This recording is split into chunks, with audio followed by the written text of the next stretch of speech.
오늘 아침 통장을 확인하며 한숨을 쉬셨나요? 카드값 납부일이 다가오는데 잔고는 바닥입니다. 아이들 학원비, 부모님 용돈, 이번 달 관리비까지 머릿속이 하얗게 변하는 그 순간을 저는 압니다. 왜냐하면 목사인 저도 그런 아침을 수없이 맞았기 때문입니다. 2021년 겨울, 제 통장 잔고는 정확히 23만 원이었습니다. 교회 개척 3년 차였고 성도는 12명. 헌금은 한 달에 100만 원이 채 되지 않았습니다. 아내는 아무 말 없이 냉장고 문을 열고 닫기를 반복했습니다. 아이들은 학교에서 준비물이 필요하다는 알림장을 들고 왔습니다. 그날 새벽 저는 무릎을 꿇고 울었습니다. 하나님, 제가 목사인데 이렇게 살아도 됩니까? 그런데 바로 그날 한 성도님이 제게 낡은 공책 한 권을 건네셨습니다. 목사님, 이거 한번 해보세요. 저는 이걸로 삶이 바뀌었어요. 공책을 펼쳐보니 빌립보서 4장 구절들이 빼곡히 적혀 있었습니다. 그리고 이렇게 쓰여 있었습니다. 21일간 매일 이 말씀을 붙들고 기도하세요. 자면서도 들으세요. 솔직히 그때는 반신반의했습니다. 21일이면 뭔가 달라진다고요? 말씀을 듣기만 하면 재정이 회복된다고요? 하지만 저는 더 이상 잃을 것도 없었습니다. 그날부터 저는 빌립보서 4장을 붙들기 시작했습니다. 아침에 눈 뜨자마자 출근길 지하철에서 잠들기 전까지, 심지어 잠잘 때도 반복 재생으로 들으며 잤습니다. 그리고 정확히 21일째 되던 날, 제 통장에 예상치 못한 돈이 들어왔습니다. 3년 전 잊고 있던 보험 환급금 180만 원이었습니다. 우연일까요? 아닙니다. 그 후로 한 달에 한 번씩 예상치 못한 곳에서 돈이 들어오기 시작했습니다. 그리고 6개월 후 교회 성도가 12명에서 50명으로 늘어났습니다. 지금 이 순간에도 재정 때문에 잠 못 이루시는 분들이 계실 것입니다. 카드 빚, 대출 이자, 월세, 생활비, 끝없이 쌓여가는 청구서 앞에서 무너지고 계실 것입니다. 오늘 제가 여러분께 빌립보서 4장을 21일간 붙들었더니 일어난 놀라운 기적 7가지를 나누려고 합니다. 이것은 단순한 이론이 아닙니다. 제가 직접 경험했고 수많은 성도들이 증언하는 실제 기적입니다. 여러분도 오늘부터 21일만 이 말씀을 붙들어 보시겠습니까? 그럼 지금부터 시작하겠습니다. 첫 번째 염려를 기도로 바꾸는 능력. 여러분의 하루는 몇 가지 걱정으로 시작됩니까? 통장 잔고, 카드값, 대출 이자, 아이들 학원비. 생각만 해도 가슴이 답답해지는 현실입니다. 새벽에 눈을 뜨면 가장 먼저 떠오르는 것이 돈 걱정입니다. 커피를 마시면서도, 출근길 지하철에서도, 업무를 보면서도 머릿속은 온통 재정 문제뿐입니다. 그 염려가 여러분의 기도를 막고 있지는 않습니까? 하나님께 기도해봤자 뭐가 달라지겠어? 이런 생각이 드신 적 있으시죠? 저도 그랬습니다. 목사이면서도 염려가 기도를 삼켜버린 시간들이 있었습니다. 빌립보서 4장 6절은 이렇게 말씀합니다. 아무것도 염려하지 말고 다만 모든 일에 기도와 간구로 너희 구할 것을 감사함으로 하나님께 아뢰라. 이 말씀은 사도 바울이 로마 감옥에 갇혀 있을 때 쓴 편지입니다. 그는 내일 어떻게 될지, 언제 풀려날지, 심지어 죽을지도 모르는 상황이었습니다. 그런데 그가 빌립보 교회 성도들에게 보낸 메시지는 염려하지 말라였습니다. 여기서 염려하지 말라는 원어로 메리무나오인데 이것은 마음이 나뉘어지다, 정신이 분산되다는 뜻입니다. 하나님은 우리의 마음이 염려로 찢겨지는 것을 원하지 않으십니다. 대신 기도와 간구로 하나님께 아뢰라고 하셨습니다. 기도는 일반적인 기도를, 간구는 구체적이고 절실한 간청을 의미합니다. 그리고 놀랍게도 감사함으로 아뢰라고 하셨습니다. 아직 응답받지 못했는데 어떻게 감사할 수 있을까요? 그것이 바로 믿음입니다. 하나님이 반드시 들으시고 응답하실 것을 믿기에 미리 감사하는 것입니다. 그렇다면 이 말씀을 어떻게 우리 삶에 적용할 수 있을까요? 첫째, 염려가 생기는 순간 즉시 기도로 바꾸십시오. 통장을 확인하다가 걱정이 밀려오면 그 자리에서 하나님, 이 문제를 당신께 맡깁니다라고 기도하세요. 둘째, 구체적으로 기도하십시오. 막연하게 재정을 채워주세요가 아니라 이번 달 카드값 120만 원, 관리비 30만 원, 아이 학원비 50만 원을 채워주세요라고 구체적으로 아뢰세요. 셋째, 감사를 먼저 고백하십시오.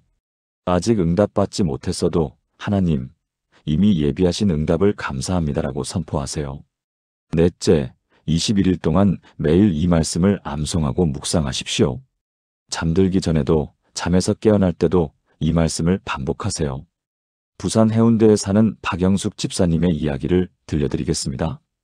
박 집사님은 58세이고 2022년 가을에 남편의 사업 실패로 2억 원의 빚을 지게 되었습니다. 집까지 경매로 넘어가게 생겼습니다. 매일 밤 잠을 이루지 못했습니다. 새벽 3시만 되면 눈이 떠지고 온갖 걱정이 머릿속을 가득 채웠습니다. 다음 달 이자는 어떻게 내지? 집을 잃으면 어디서 살지? 아이들은 어쩌지? 기도를 하려고 해도 걱정이 먼저 밀려왔습니다. 그때 박 집사님은 새벽 기도회에서 빌립보서 4장 6절 말씀을 듣게 되었습니다. 그날부터 박 집사님은 결심했습니다. 21일 동안 이 말씀만 붙들자. 첫째 날 새벽에 눈을 떴을 때 습관적으로 걱정이 밀려왔습니다. 하지만 즉시 말씀을 암송했습니다.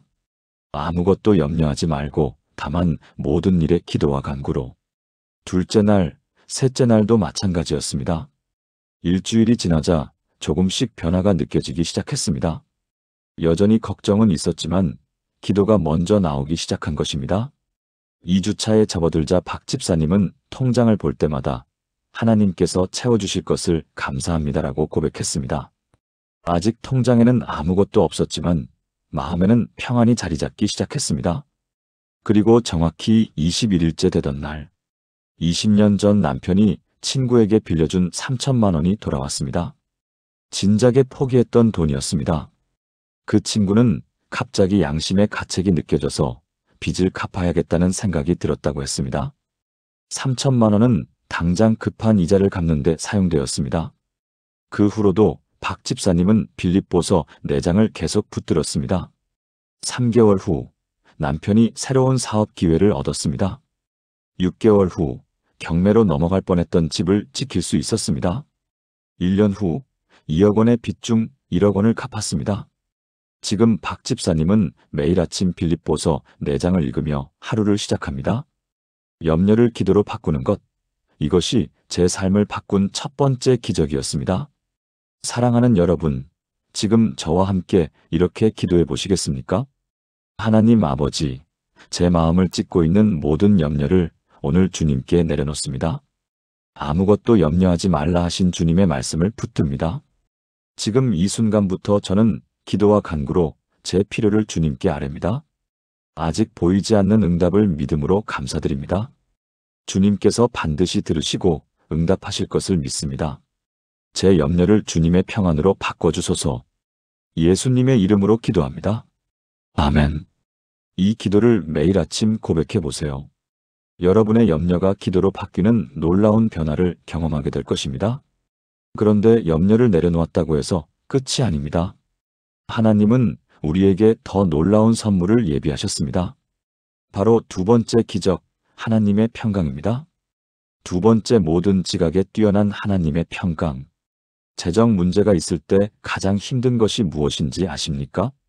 바로 마음의 평안을 잃는 것입니다. 밤에 잠을 자도 제대로 자는 것 같지 않습니다. 꿈속에서도 빚쟁이에게 쫓기고 독촉 전화를 받습니다. 아침에 일어나면 몸은 더 피곤하고 마음은 더욱 무겁습니다. 이런 날들이 계속되면 우울증이 찾아옵니다. 가족들과의 관계도 틀어집니다. 작은 일에도 짜증이 나고 화를 냅니다. 평안이 없으니 아무것도 할 수가 없습니다. 일을 해도 집중이 안 되고 기도를 해도 마음에 와닿지 않습니다. 혹시 지금 여러분이 이런 상태는 아니신가요? 빌립보서 4장 7절은 놀라운 약속을 합니다. 그리하면 모든 지각에 뛰어난 하나님의 평강이 그리스도 예수 안에서 너희 마음과 생각을 지키시리라. 이 구절은 6절에서 이어지는 말씀입니다. 염려하지 말고 기도하면 그 결과로 하나님의 평강이 임한다는 것입니다. 여기서 모든 지각에 뛰어난이라는 표현이 중요합니다. 원어로 휘페레쿠사인데 이것은 을 뛰어넘다, 보다 우월하다는 뜻입니다. 즉, 하나님의 평강은 우리의 이해와 생각을 초월한다는 의미입니다. 상황은 여전히 어렵습니다. 통장 잔고는 늘지 않았고 빚은 그대로입니다. 하지만 마음에는 설명할 수 없는 평안이 찾아옵니다. 이것이 바로 하나님의 평강입니다. 그리고 이 평강이 너희 마음과 생각을 지키시리라고 했습니다. 지키다는 원어로 프루레오인데 이것은 군사 용어로 보초를 서다, 경비하다는 뜻입니다. 하나님의 평강이 우리 마음과 생각을 마치 파수꾼처럼 지켜준다는 것입니다. 염려와 두려움이 침투하지 못하도록 막아준다는 약속입니다. 그렇다면 이 평강을 어떻게 경험할 수 있을까요? 첫째, 기도 후에 기다리십시오. 급하게 일어나지 말고 하나님의 평강이 내 마음에 임하기를 기다리세요. 둘째, 말씀을 반복해서 선포하십시오. 모든 지각에 뛰어난 하나님의 평강이 지금 내 마음과 생각을 지키십니다라고 고백하세요. 셋째, 잠들기 전과 깨어날 때 이 말씀을 듣거나 암송하십시오. 자면서도 무의식 속에 말씀이 새겨지도록 반복 재생으로 들으세요. 넷째, 21일 동안 매일 이 평강을 경험하십시오. 하루 이틀이 아니라 21일을 채우면 이것이 여러분의 습관이 됩니다. 대구 수성구에 사는 이미경 권사님의 간증을 들려드리겠습니다. 이 권사님은 64세이고 2023년 초에 아들의 사업 실패로 보증을 선 1억 5천만 원의 빚을 떠안게 되었습니다. 은퇴 후 모아둔 전 재산이 날아갔습니다. 노후 대비로 준비했던 적금도 모두 깨서 빚을 갚는 데 사용했습니다. 이 권사님은 밤마다 악몽에 시달렸습니다. 가슴이 답답해서 새벽 2시, 3시에 깨어났습니다. 심장이 두근거리고 숨이 막혀왔습니다. 병원에 가보니 공황장애 진단을 받았습니다. 약을 먹어도 증상은 나아지지 않았습니다. 그때 이 권사님은 빌립보서 4장 7절 말씀을 붙들기로 결심했습니다. 첫째 주 변화는 없었습니다. 여전히 밤마다 깨어났고 가슴은 답답했습니다. 하지만 이 권사님은 포기하지 않았습니다. 잠들기 전에 이 말씀을 10번씩 암송했습니다. 잠자는 동안에도 성경 낭독 앱으로 빌립보서 4장을 계속 들었습니다. 둘째 주가 되자 조금씩 달라지기 시작했습니다. 새벽에 깨어나긴 했지만 다시 잠들 수 있었습니다. 가슴이 답답할 때마다 하나님의 평강이 내 마음을 지키십니다라고 고백했습니다. 셋째 주에 들어서자 놀라운 일이 일어났습니다. 아침에 눈을 떴을 때 마음이 평안했습니다. 여전히 빚은 그대로였습니다. 통장은 여전히 비어 있었습니다. 하지만 마음에는 설명할 수 없는 평안이 자리 잡고 있었습니다. 이상하게 두렵지가 않았어요. 하나님이 책임지실 거라는 확신이 생겼어요. 21일이 지나자 이 권사님은 공황장애 약을 끊을 수 있었습니다. 밤에 푹 자기 시작했고 악몽도 사라졌습니다. 그리고 한 달 후 이 권사님의 집을 사겠다는 사람이 나타났습니다. 시세보다 높은 가격을 제시했습니다. 그 돈으로 빚의 절반을 갚을 수 있었습니다. 3개월 후 아들이 새로운 직장을 구했습니다. 6개월 후 남은 빚도 갚을 수 있는 길이 열렸습니다. 지금 이 권사님은 매일 밤 빌립보서 4장을 들으며 잠듭니다. 하나님의 평강이 제 불면증을 고쳤고 제 재정을 회복시켰습니다. 사랑하는 여러분, 함께 기도하시겠습니까? 평강의 하나님 아버지, 지금 제 마음을 가득 채우고 있는 불안과 두려움을 물리쳐 주소서. 모든 지각에 뛰어난 주님의 평강이 지금 이 순간 제 마음과 생각을 지켜주소서. 이해할 수 없는 상황 속에서도 초월적인 평안을 경험하게 하소서. 밤에 잠들 때나 아침에 깨어날 때나 주님의 평강이 저와 함께하게 하소서. 이 평강이 파수꾼처럼 제 마음을 지켜주실 것을 믿습니다. 예수님의 이름으로 기도합니다. 아멘. 이 기도를 매일 밤 잠들기 전에 드려보세요. 여러분도 이 권사님처럼 설명할 수 없는 평안을 경험하게 될 것입니다. 그런데 하나님은 여기서 멈추지 않으십니다. 평안을 주시는 것에서 더 나아가 기쁨까지 주십니다. 세 번째 기적, 환난 중에도 기뻐하는 능력을 함께 보시겠습니다. 세 번째 환난 중에도 기뻐하는 능력. 재정 위기를 겪고 있을 때 기쁨을 느끼는 것이 가능할까요? 대부분의 사람들은 불가능하다고 생각합니다. 내가 지금 기뻐할 상황이야? 웃을 일이 있어? 맞습니다.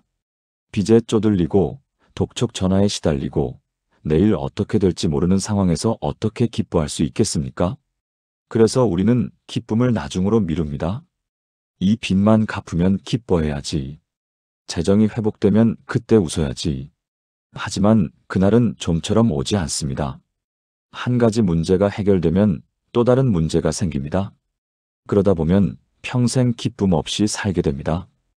혹시 여러분도 이렇게 살고 계시지는 않습니까? 빌립보서 4장 4절은 놀라운 명령을 합니다. 주 안에서 항상 기뻐하라. 내가 다시 말하노니 기뻐하라. 이 말씀도 역시 바울이 감옥에서 쓴 편지입니다. 그는 자유를 잃었고 언제 죽을지 모르는 상황이었습니다. 그런데 그가 성도들에게 보낸 메시지는 기뻐하라였습니다. 더 놀라운 것은 항상이라는 단어입니다. 원어로 판토테인데 이것은 모든 때에 끊임없이 언제나라는 뜻입니다. 좋을 때만 기뻐하라는 것이 아니라 어려울 때도 고통스러울 때도 기뻐하라는 것입니다. 그리고 내가 다시 말하노니 기뻐하라고 반복합니다. 이것은 단순한 권유가 아니라 명령입니다. 왜 바울은 이렇게 강조했을까요? 그 비밀은 주 안에서라는 말에 있습니다. 우리의 기쁨은 상황에서 오는 것이 아니라 주님으로부터 옵니다. 통장 잔고가 많아서 기쁜 것이 아니라 주님이 함께 하시기에 기쁜 것입니다. 빚이 없어서 기쁜 것이 아니라 주님이 책임지시기에 기쁜 것입니다. 이것이 바로 주 안에서 기뻐하는 비밀입니다. 그렇다면 어떻게 환난 중에도 기뻐할 수 있을까요? 첫째, 상황이 아닌 주님을 보십시오. 통장을 보지 말고 하나님을 보세요. 빚을 보지 말고 하나님의 약속을 보세요. 둘째, 감사할 것을 찾으십시오. 아무리 어려워도 감사할 것은 반드시 있습니다. 건강, 가족, 오늘 숨 쉬는 것, 이 모든 것이 감사의 조건입니다. 셋째, 기쁨을 선택하십시오. 기쁨은 저절로 오는 것이 아니라 선택하는 것입니다. 오늘 나는 주 안에서 기뻐한다고 선포하세요. 넷째, 21일 동안 매일 아침 주 안에서 항상 기뻐하라를 고백하십시오. 입술의 고백이 마음의 상태를 바꿉니다. 광주 북구에 사는 정수진 집사님의 이야기를 들려드리겠습니다. 정 집사님은 55세이고 2022년 여름에 남편의 교통사고로 모든 것을 잃었습니다. 남편은 6개월간 입원 치료를 받아야 했고 의료비만 5천만 원이 들었습니다. 집을 담보로 대출을 받았지만 이자 부담이 너무 컸습니다. 정 집사님은 하루에 2가지 일을 했습니다. 낮에는 식당에서 설거지를, 밤에는 편의점에서 일했습니다. 하루 4시간밖에 자지 못했습니다. 몸은 비틀거렸고 마음은 절망에 빠졌습니다. 어느 날 새벽 편의점에서 일을 마치고 집에 가는 길이었습니다. 버스 정류장에서 눈물이 쏟아졌습니다. 하나님, 저는 언제까지 이렇게 살아야 합니까?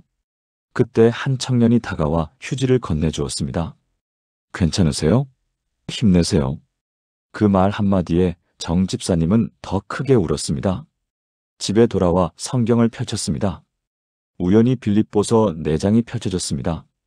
주 안에서 항상 기뻐하라. 내가 다시 말하노니 기뻐하라. 정 집사님은 소리내어 말씀을 읽었습니다. 1번, 2번, 10번. 주 안에서 항상 기뻐하라. 그날부터 정 집사님은 결심했습니다. 상황이 변하지 않아도 기뻐하기로. 첫째 날 식당에서 설거지를 하며 말씀을 암송했습니다. 주 안에서 항상 기뻐하라. 처음에는 입으로만 고백했습니다. 마음은 여전히 무거웠습니다. 셋째 날, 넷째 날도 마찬가지였습니다. 하지만 일주일이 지나자 조금씩 변화가 느껴졌습니다. 아침에 눈을 뜰 때 오늘도 주 안에서 기뻐합니다라고 말하면 마음이 조금 가벼워졌습니다. 2주차에 접어들자 손님들이 정 집사님에게 말했습니다. 집사님, 무슨 좋은 일 있어요? 얼굴이 밝아 보여요. 정 집사님 자신도 놀랐습니다. 상황은 하나도 변하지 않았는데 마음이 달라져 있었습니다. 3주차에 들어서자 놀라운 일이 일어났습니다. 식당 주인이 정 집사님을 불렀습니다. 집사님, 제가 새로운 가게를 하나 더 내는데 거기 주방장을 맡아주실 수 있어요? 급여는 지금의 2배로 드릴게요. 정 집사님은 귀를 의심했습니다. 설거지를 하던 사람에게 주방장을 맡기겠다니. 집사님 요리 솜씨가 좋더라고요. 가끔 맛보기로 만들어주신 거 먹어봤는데 정말 맛있었어요. 정 집사님은 주방장이 되었고 급여가 2배로 늘었습니다. 편의점 일은 그만둘 수 있었습니다. 한 달 후 남편의 보험금이 나왔습니다. 3천만 원으로 의료비를 상당 부분 갚을 수 있었습니다. 3개월 후 남편이 퇴원했고 재활 치료를 시작했습니다. 6개월 후 남편도 다시 일을 시작할 수 있었습니다. 지금 정 집사님은 매일 아침 가장 먼저 주 안에서 항상 기뻐하라를 고백합니다. 기쁨을 선택한 순간부터 제 삶이 달라지기 시작했어요. 사랑하는 여러분, 함께 기쁨의 기도를 드려보시겠습니까? 기쁨의 근원이 되시는 하나님 아버지, 지금 제가 처한 상황은 어렵지만 주님 안에서 기뻐합니다. 주 안에서 항상 기뻐하라 하신 말씀을 붙듭니다. 제 기쁨의 조건은 통장 잔고가 아니라 주님과 함께 하심입니다. 제 기쁨의 이유는 문제가 없어서가 아니라 주님이 책임지시기 때문입니다. 오늘부터 저는 기쁨을 선택합니다. 입술로 기쁨을 고백하고 마음으로 기쁨을 누립니다. 이 기쁨이 제 삶을 변화시킬 것을 믿습니다. 예수님의 이름으로 기도합니다. 아멘. 이 기도를 매일 아침 일어나자마자 드려보세요. 여러분의 얼굴이 밝아지고 삶이 달라지는 것을 경험하게 될 것입니다. 하나님은 우리에게 평안과 기쁨만 주시는 것이 아닙니다. 더 나아가 어떤 상황에서도 흔들리지 않는 자족의 비밀을 알려주십니다.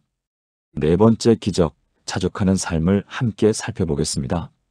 4번째, 어떤 형편에든지 자족하는 비밀. 우리는 항상 더 많은 것을 원합니다. 지금보다 더 많은 월급, 더 큰 집, 더 좋은 차. 이것만 있으면 만족할 텐데. 하지만 그것을 얻어도 곧 또 다른 것이 필요해집니다. 만족은 언제나 다음으로 미뤄집니다. 특히 재정 문제를 겪을 때 이런 불만족은 더 커집니다. 왜 나만 이렇게 힘들까? 다른 사람들은 다 잘 사는 것 같은데. SNS를 보면 더 비참해집니다. 친구들은 해외여행을 가고 맛있는 음식을 먹고 좋은 차를 삽니다. 나는 이렇게 쪼들리는데 왜 저 사람들은 저럴까? 이런 비교는 우리를 더 깊은 불행으로 몰아넣습니다. 혹시 여러분도 지금 이런 마음이신가요? 빌립보서 4장 11절에서 12절은 놀라운 고백을 담고 있습니다. 내가 궁핍함으로 말하는 것이 아니니라. 어떠한 형편에든지 나는 자족하기를 배웠노니. 나는 비천에 처할 줄도 알고 풍부에 처할 줄도 알아. 모든 일 곧 배부름과 배고픔과 풍부와 궁핍에도 처할 줄 아는 일체의 비결을 배웠노라. 이 말씀도 역시 바울이 감옥에서 쓴 것입니다. 그는 궁핍 중에 있었습니다. 원어로 휘스테레시스인데 이것은 부족함, 결핍을 의미합니다. 감옥에서 바울은 자유도, 재산도, 편안함도 없었습니다. 그런데 그는 어떠한 형편에든지 자족하기를 배웠다고 고백합니다. 여기서 자족은 원어로 아우타르케스인데 자기 충족적인, 독립적인이라는 뜻입니다. 외부 환경이나 물질에 의존하지 않고 내면에서 만족을 찾는 것입니다. 바울은 비천에 처할 줄도 알고 풍부에 처할 줄도 안다고 했습니다. 가난할 때도 부유할 때도 흔들리지 않는 것입니다. 그리고 중요한 것은 배웠노라는 표현입니다. 원어로 에마톤인데 이것은 학습했다, 훈련받았다는 뜻입니다. 자족은 저절로 오는 것이 아니라 배우고 훈련해야 얻어지는 것입니다. 그렇다면 우리는 어떻게 자족을 배울 수 있을까요? 첫째, 비교를 멈추십시오. 다른 사람의 삶과 내 삶을 비교하지 마세요. 하나님은 각자에게 다른 계획을 가지고 계십니다. 둘째, 지금 있는 것에 감사하십시오. 없는 것을 세지 말고 있는 것을 세어보세요. 건강, 가족, 오늘의 양식, 이 모든 것이 은혜입니다. 셋째, 물질이 아닌 주님 안에서 만족을 찾으십시오. 돈으로 살 수 없는 것들이 훨씬 더 많습니다. 넷째, 21일 동안 매일 어떠한 형편에든지 나는 자족한다고 고백하십시오. 이 고백이 여러분의 마음을 바꿀 것입니다. 인천 연수구에 사는 최동훈 장로님의 간증을 들려드리겠습니다. 최 장로님은 67세이고 평생 성실하게 일하며 살았습니다. 중소기업에서 35년간 근무하다 정년퇴직을 했습니다. 퇴직금으로 노후를 준비하려 했지만 자녀들의 결혼 비용으로 대부분 써버렸습니다.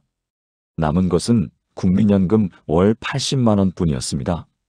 최 장로님은 주변을 보며 비참함을 느꼈습니다. 같이 다니던 직장 동료들은 모두 여유롭게 살았습니다. 해외여행도 가고 골프도 치고 좋은 차도 몰았습니다. 나는 왜 이렇게 못 모았을까? 왜 나만 이렇게 초라할까? 최 장로님은 교회에 나가는 것조차 부담스러웠습니다. 장로라는 직분이 있지만 헌금을 제대로 할 수 없었기 때문입니다. 주일날 헌금 봉투를 넣을 때마다 민망했습니다. 그러던 어느 날 새벽 기도회에서 빌립보서 4장 11절을 묵상하게 되었습니다.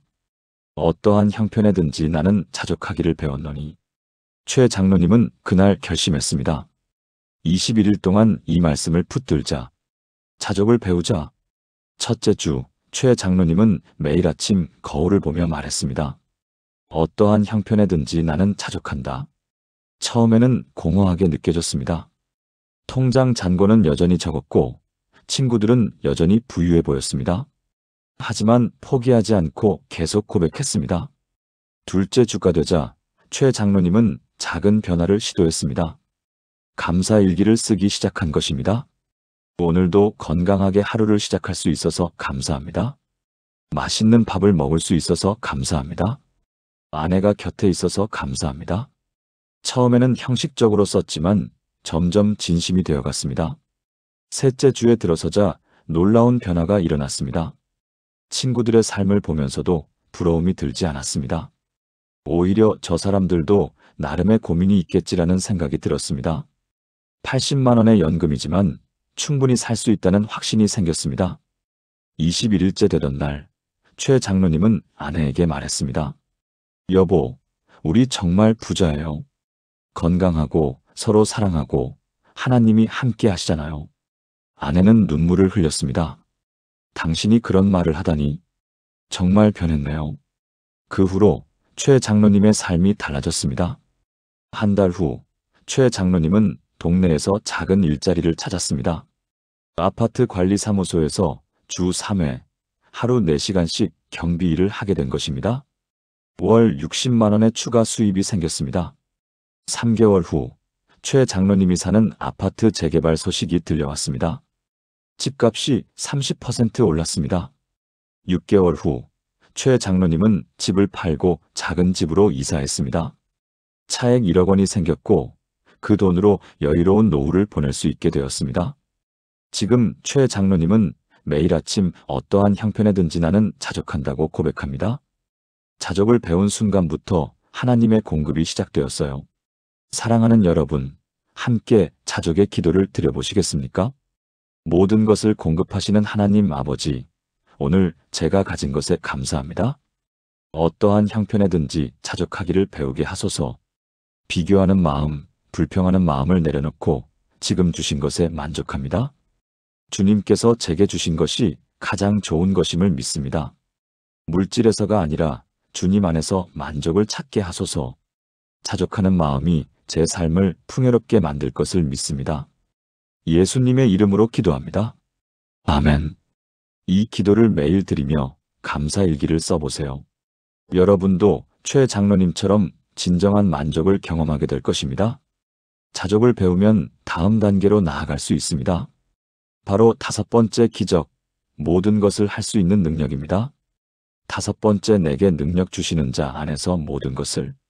재정 문제를 겪을 때 우리는 무력감을 느낍니다. 내가 뭘 할 수 있겠어? 내 능력으로는 이 빚을 갚을 수 없어. 나이도 많고 학벌도 없고 기술도 없는데. 이런 생각이 들면 아무것도 시도하지 않게 됩니다. 그저 현실을 받아들이고 포기하며 살아갑니다. 기회가 와도 나는 안 되라고 먼저 포기합니다. 도전해볼 생각조차 하지 않습니다. 그렇게 시간만 흘러가고 상황은 나아지지 않습니다. 혹시 여러분도 지금 이런 무력감에 빠져 계신가요? 나는 할 수 없어라는 생각이 여러분을 지배하고 있지는 않습니까? 빌립보서 4장 13절은 그리스도인이라면 누구나 아는 유명한 구절입니다. 내게 능력 주시는 자 안에서 내가 모든 것을 할 수 있느니라. 이 말씀을 바울이 쓸 때의 상황을 기억하십시오. 그는 감옥에 갇혀 있었습니다. 자유도 없고 재산도 없고 할 수 있는 것이 거의 없어 보이는 상황이었습니다. 하지만 그는 내가 모든 것을 할 수 있다고 고백합니다. 여기서 모든 것은 원어로 판타인데 말 그대로 모든 것, 전부를 의미합니다. 단 조건이 있습니다. 내게 능력 주시는 자 안에서입니다.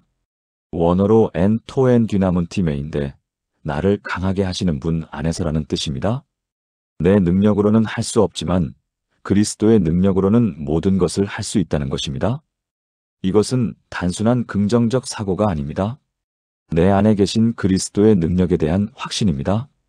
바울은 실제로 감옥에서도 편지를 썼고 복음을 전했고 교회를 세웠습니다. 그가 할 수 없을 것 같은 상황에서 모든 것을 해낸 것은 그리스도의 능력 때문이었습니다. 그렇다면 우리는 이 능력을 어떻게 경험할 수 있을까요? 첫째, 나는 안 되라는 고백을 멈추십시오. 대신 내게 능력 주시는 자 안에서 나는 할 수 있다고 선포하세요. 둘째, 작은 것부터 시도하십시오. 큰 것을 한 번에 이루려고 하지 말고 작은 한 걸음부터 내디드세요. 셋째, 실패를 두려워하지 마십시오. 그리스도의 능력은 실패 속에서도 역사합니다.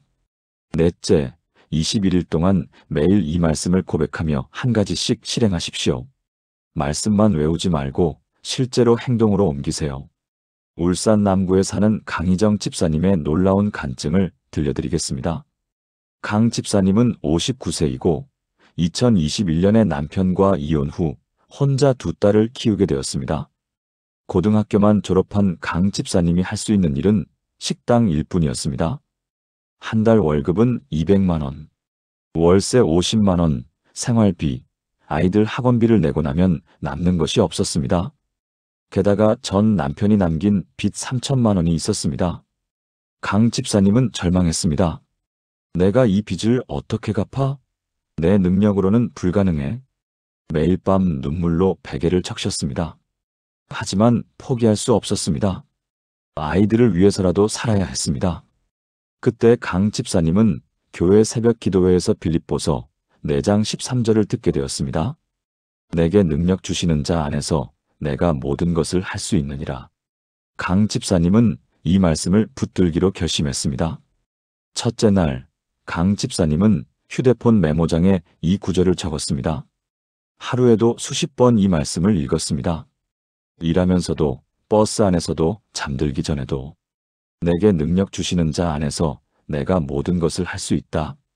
일주일이 지나자 강 집사님에게 한 가지 생각이 떠올랐습니다. 내가 요리를 잘하는데 도시락 배달을 해볼까? 하지만 곧 부정적인 생각이 밀려왔습니다. 내가 무슨 사업을 해? 돈도 없는데? 그런데 다시 말씀이 떠올랐습니다. 내게 능력 주시는 자 안에서. 강 집사님은 용기를 냈습니다. 둘째 주, 강 집사님은 SNS에 도시락 배달 공지를 올렸습니다. 처음에는 아무도 주문하지 않았습니다. 하지만 포기하지 않았습니다. 매일 아침 새 메뉴를 올렸습니다. 그리고 계속 말씀을 고백했습니다. 내게 능력 주시는 자 안에서 나는 할 수 있다. 셋째 주가 되자 첫 주문이 들어왔습니다. 한 건, 두 건, 10건. 입소문이 나기 시작했습니다. 21일째 되던 날 하루 주문이 50건을 넘었습니다. 혼자서는 감당할 수 없는 양이었습니다. 강 집사님은 딸에게 도움을 청했습니다. 딸들도 기꺼이 엄마를 도왔습니다. 한 달 후 도시락 배달로 식당 월급보다 더 많은 300만 원을 벌었습니다. 3개월 후 월 수입이 500만 원을 넘어섰습니다. 6개월 후 강 집사님은 작은 가게를 얻었습니다. 1년 후 3천만 원의 빚을 모두 갚았습니다. 2년 후 두 번째 가게를 냈습니다. 지금 강 집사님은 3개의 가게를 운영하며 월 수입 1천만 원을 벌고 있습니다. 강 집사님은 가게 주방벽에 빌립보서 4장 13절을 액자로 걸어놨습니다. 내게 능력 주시는 자 안에서 내가 모든 것을 할 수 있느니라. 이 말씀이 제 인생을 완전히 바꿨어요. 저는 할 수 없었지만 하나님이 하셨어요. 사랑하는 여러분, 함께 능력의 기도를 드려보시겠습니까? 능력의 하나님 아버지, 제 안에 무한한 능력을 주시는 그리스도께 감사드립니다. 내게 능력 주시는 자 안에서 내가 모든 것을 할 수 있다는 말씀을 붙듭니다. 제 무력함이 아니라 주님의 능력을 바라봅니다.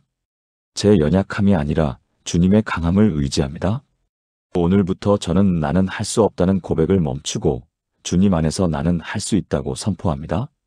주님의 능력으로 불가능이 가능이 되는 기적을 경험하게 하소서. 두려움을 버리고 믿음으로 한 걸음씩 나아가게 하소서. 예수님의 이름으로 기도합니다. 아멘. 이 기도를 드리고 오늘 한 가지 작은 것을 시도해 보세요. 주님의 능력이 여러분을 통해 역사하는 것을 경험하게 될 것입니다. 그리고 이제 가장 놀라운 약속으로 넘어갑니다. 6번째 기적, 하나님의 풍성한 공급의 약속입니다. 6번째, 나의 하나님이 모든 쓸 것을 채우시리라. 재정 문제를 겪을 때 가장 큰 두려움은 무엇입니까? 내일은 어떻게 살지? 다음 달 월세는 어떻게 내지? 아이들 밥은 어떻게 먹이지? 미래에 대한 불안이 오늘을 살 수 없게 만듭니다. 우리는 끊임없이 계산합니다. 지금 이 돈으로 며칠을 버틸 수 있을까? 이번 달이 지나면 어떻게 되지? 이런 불안 속에서 잠을 잘 수 없고 먹어도 소화가 안 되고 아무것도 손에 잡히지 않습니다. 혹시 여러분도 지금 내일 걱정으로 오늘을 놓치고 계신 것은 아닙니까? 빌립보서 4장 19절은 성경에서 가장 놀라운 공급의 약속 중 하나입니다. 나의 하나님이 그리스도 예수 안에서 영광 가운데 그 풍성한 대로 너희 모든 쓸 것을 채우시리라. 이 말씀을 자세히 살펴보겠습니다. 첫째, 나의 하나님이라고 했습니다. 단순히 하나님이 아니라 나의 하나님입니다. 이것은 개인적이고 친밀한 관계를 의미합니다. 하나님은 여러분 개인의 하나님이십니다. 둘째, 그리스도 예수 안에서라고 했습니다. 이것은 예수님을 통해서라는 뜻입니다. 예수님이 우리와 하나님 사이의 다리가 되십니다. 셋째, 영광 가운데 그 풍성한 대로라고 했습니다. 원어로 카타토 플루토스인데 그분의 풍요로움에 따라라는 뜻입니다. 하나님의 공급은 우리의 부족함에 따르는 것이 아니라 하나님의 풍성함에 따르는 것입니다. 우리가 얼마나 가난한지가 아니라 하나님이 얼마나 부유하신지가 기준입니다. 넷째, 너희 모든 쓸 것을이라고 했습니다. 모든입니다. 일부가 아니라 전부입니다. 원어로 파산 크레이안인데 모든 필요를 의미합니다. 다섯째, 채우시리라고 했습니다. 원어로 플레로세이인데 이것은 미래 시제입니다. 채우실 것이다는 확실한 약속입니다. 그렇다면 이 약속을 어떻게 우리 삶에 적용할 수 있을까요? 첫째, 하나님을 나의 하나님으로 고백하십시오. 나의 하나님이 나의 모든 필요를 채우신다고 선포하세요. 둘째, 하나님의 풍성함을 바라보십시오. 내 부족함이 아니라 하나님의 풍요로움에 초점을 맞추세요. 셋째, 구체적으로 필요를 아뢰십시오. 모든 쓸 것을 채우신다 했으니 구체적인 필요를 말씀드리세요. 넷째, 21일 동안 이 약속을 매일 선포하십시오. 특히 잠들기 전에 이 말씀을 들으며 주무세요. 전주 완산구에 사는 윤성민 집사님과 아내 김현주 권사님의 기적 같은 이야기를 들려드리겠습니다. 윤 집사님은 61세이고 김 권사님은 58세입니다. 2022년 초 이 부부는 가장 어두운 시기를 보내고 있었습니다. 윤 집사님이 다니던 회사가 부도났습니다. 퇴직금도 받지 못했습니다. 집에는 2달치 월세가 밀렸고 냉장고는 텅 비어 있었습니다. 통장 잔고는 5만 원. 어떻게 살지? 김 권사님은 매일 밤 베개를 적시며 울었습니다. 그날 저녁 윤 집사님 부부는 무릎을 꿇고 기도했습니다. 하나님, 더 이상 방법이 없습니다. 주님께서 하셔야 합니다. 기도를 마친 후 성경을 펼쳤습니다. 빌립보서 4장 19절이 눈에 들어왔습니다. 나의 하나님이 너희 모든 쓸 것을 채우시리라. 윤 집사님은 아내에게 말했습니다. 여보, 우리 이 말씀을 21일 동안 붙들읍시다. 부부는 그날부터 매일 아침, 저녁으로 이 말씀을 함께 암송했습니다. 잠들기 전에는 성경 낭독 앱으로 빌립보서 4장을 계속 들으며 잤습니다. 첫째 주, 아무 변화도 없었습니다. 냉장고는 여전히 비어 있었고 월세는 계속 밀렸습니다. 하지만 부부는 계속 말씀을 붙들었습니다. 나의 하나님이 모든 쓸 것을 채우신다. 둘째 주 화요일, 놀라운 일이 일어났습니다. 10년 전 윤 집사님이 일했던 회사 사장님에게서 전화가 왔습니다. 집사님, 혹시 지금 일하세요? 우리 회사로 오시면 안 될까요? 윤 집사님은 귀를 의심했습니다. 10년 만에 연락이었습니다. 사실 며칠 전부터 집사님 생각이 자꾸 나더라고요. 꼭 연락해야 할 것 같아서요. 윤 집사님은 다음 주부터 출근하기로 했습니다. 급여는 이전보다 50만 원이 많았습니다. 둘째 주 목요일 또 다른 일이 일어났습니다. 김 권사님이 사는 아파트 부녀회장이 찾아왔습니다. 권사님, 아파트 관리사무소에서 일할 사람을 찾는데 혹시 관심 있으세요? 김 권사님도 일자리를 얻게 되었습니다. 셋째 주 월요일, 우편함에 편지 하나가 와 있었습니다. 15년 전 윤 집사님이 가입했던 보험의 만기 환급금이었습니다. 까맣게 잊고 있던 보험이었습니다. 금액은 800만 원. 밀린 월세를 갚고도 남았습니다. 21일째 되던 날, 윤 집사님 부부는 감사 예배를 드렸습니다. 냉장고는 가득 찼고 밀린 월세는 다 갚았고 두 사람 모두 일자리를 얻었습니다. 그로부터 3개월 후 더 놀라운 일이 일어났습니다. 윤 집사님이 다니는 회사에서 해외 프로젝트 책임자로 발탁되었습니다. 급여가 2배로 올랐습니다. 6개월 후 부부는 전세 자금을 모을 수 있었습니다. 1년 후 빚을 모두 갚고 저축을 시작했습니다. 지금 윤 집사님 부부는 매일 아침 함께 빌립보서 4장 19절을 고백합니다. 나의 하나님이 그 풍성한 대로 우리 모든 쓸 것을 채우신다. 이 말씀이 우리 삶에 그대로 이루어졌습니다. 정말 하나님은 모든 것을 채우십니다. 사랑하는 여러분, 함께 공급의 기도를 드려보시겠습니까? 나의 하나님 아버지, 주님의 풍성한 공급의 약속에 감사드립니다. 나의 하나님이 그리스도 예수 안에서 영광 가운데 그 풍성한 대로 나의 모든 쓸 것을 채우십니다. 제 부족함이 아니라 주님의 풍요로움을 바라봅니다. 지금 필요한 모든 것을 주님께서 아십니다. 월세, 생활비, 의료비, 아이들 학원비, 모든 것을 주님께서 채워주실 것을 믿습니다. 주님의 공급은 제 생각보다 크고 제 기대보다 풍성합니다. 지금부터 제 모든 필요가 주님의 풍성함으로 채워지는 기적을 경험하게 하소서. 예수님의 이름으로 기도합니다. 아멘. 이 기도를 매일 밤 잠들기 전에 드려보세요. 여러분도 윤 집사님 부부처럼 하나님의 놀라운 공급을 경험하게 될 것입니다. 이제 마지막 7번째 기적으로 갑니다. 바로 21일의 능력, 습관이 되고 기적이 되는 놀라운 원리입니다. 7번째 21일의 능력, 습관이 되고 기적이 되다. 우리는 많은 은혜를 받습니다. 예배에서, 기도회에서, 말씀 묵상을 통해 그 순간에는 뜨거워집니다. 이제 달라져야지. 이 말씀대로 살아야지. 하지만 며칠 지나면 다시 예전으로 돌아갑니다. 은혜는 일시적이고 결심은 오래가지 못합니다. 왜 그럴까요? 우리에게 필요한 것은 일회성 은혜가 아니라 지속 가능한 변화입니다. 그것이 바로 습관입니다. 하지만 습관을 만드는 것은 쉽지 않습니다. 작심삼일이라는 말이 괜히 나온 것이 아닙니다. 여러분도 그런 경험 많으시죠? 성경에는 21일이라는 숫자가 여러 번 나옵니다. 다니엘 10장 2절에서 3절을 보면 다니엘이 21일 동안 금식하며 기도했습니다.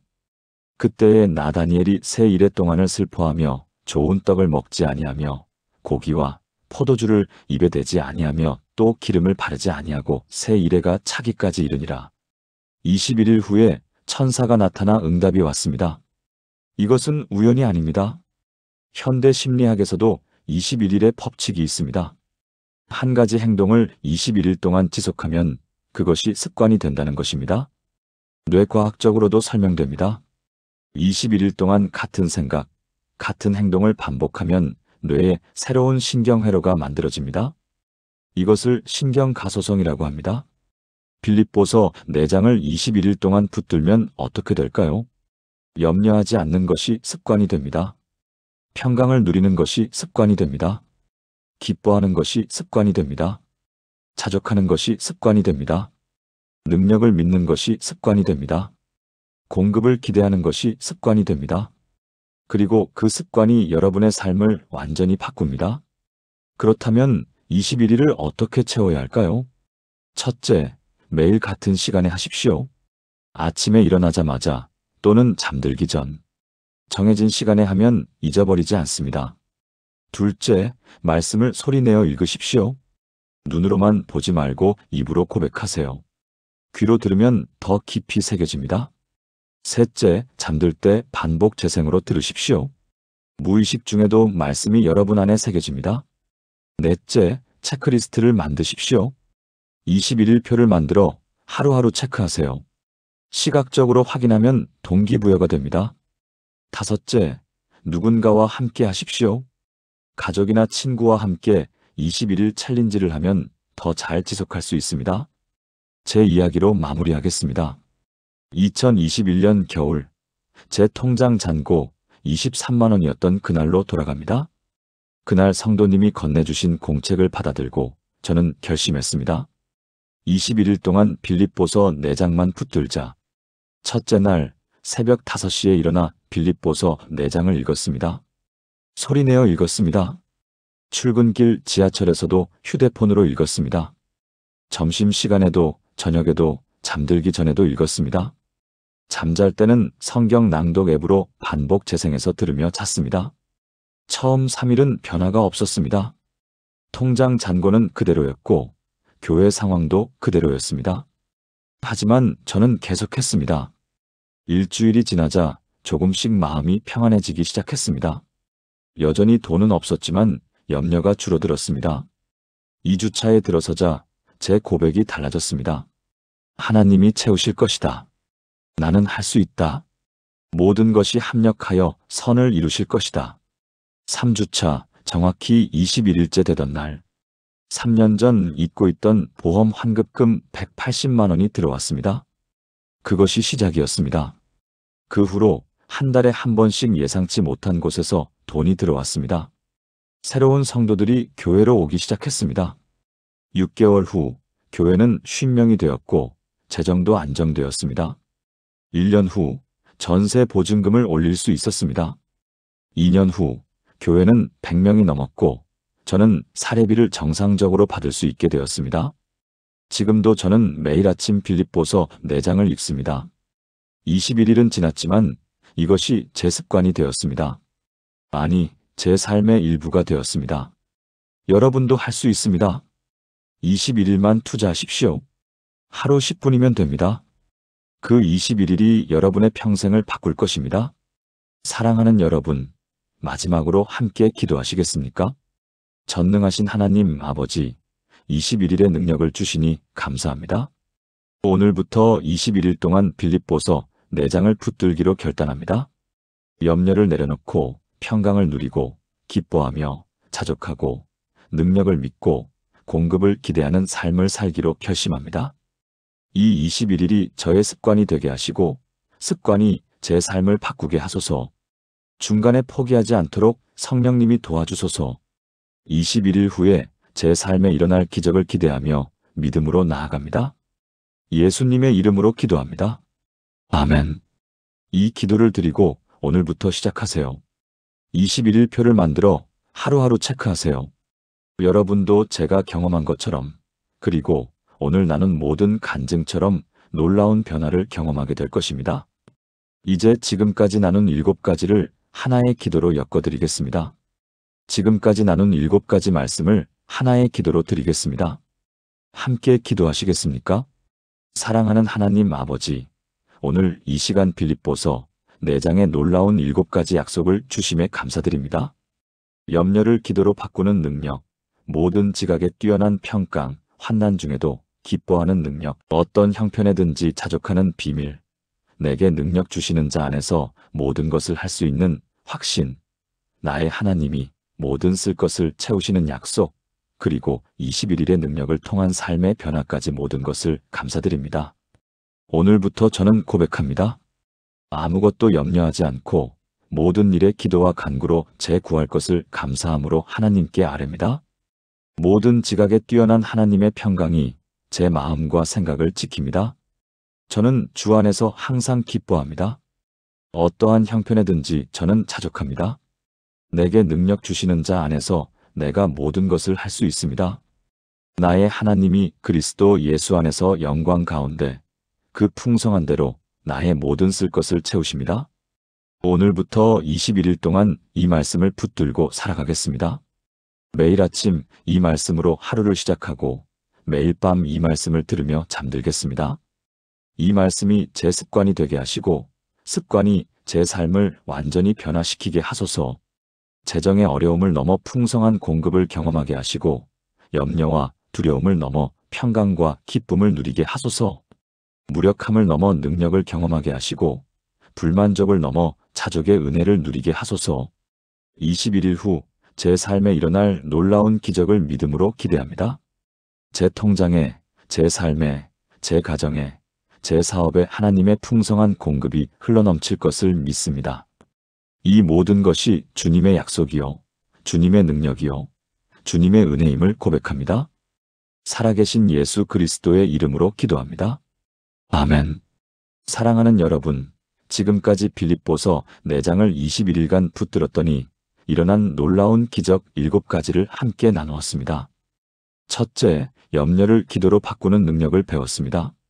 둘째, 모든 지각에 뛰어난 하나님의 평강을 경험하는 비밀을 알았습니다. 셋째, 환난 중에도 기뻐하는 능력을 발견했습니다. 넷째, 어떤 형편에든지 자족하는 비밀을 깨달았습니다.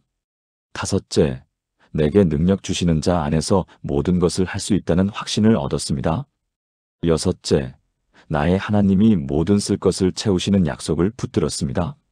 일곱째, 21일의 능력으로 이 모든 것이 습관이 되고 기적이 되는 원리를 배웠습니다. 이 7가지는 단순한 이론이 아닙니다. 제가 직접 경험했고 오늘 나눈 여러 성도들이 실제로 증언하는 하나님의 기적입니다. 박영숙 집사님은 2억 원의 빚에서 벗어났고 이미경 권사님은 공황장애를 치유받았습니다.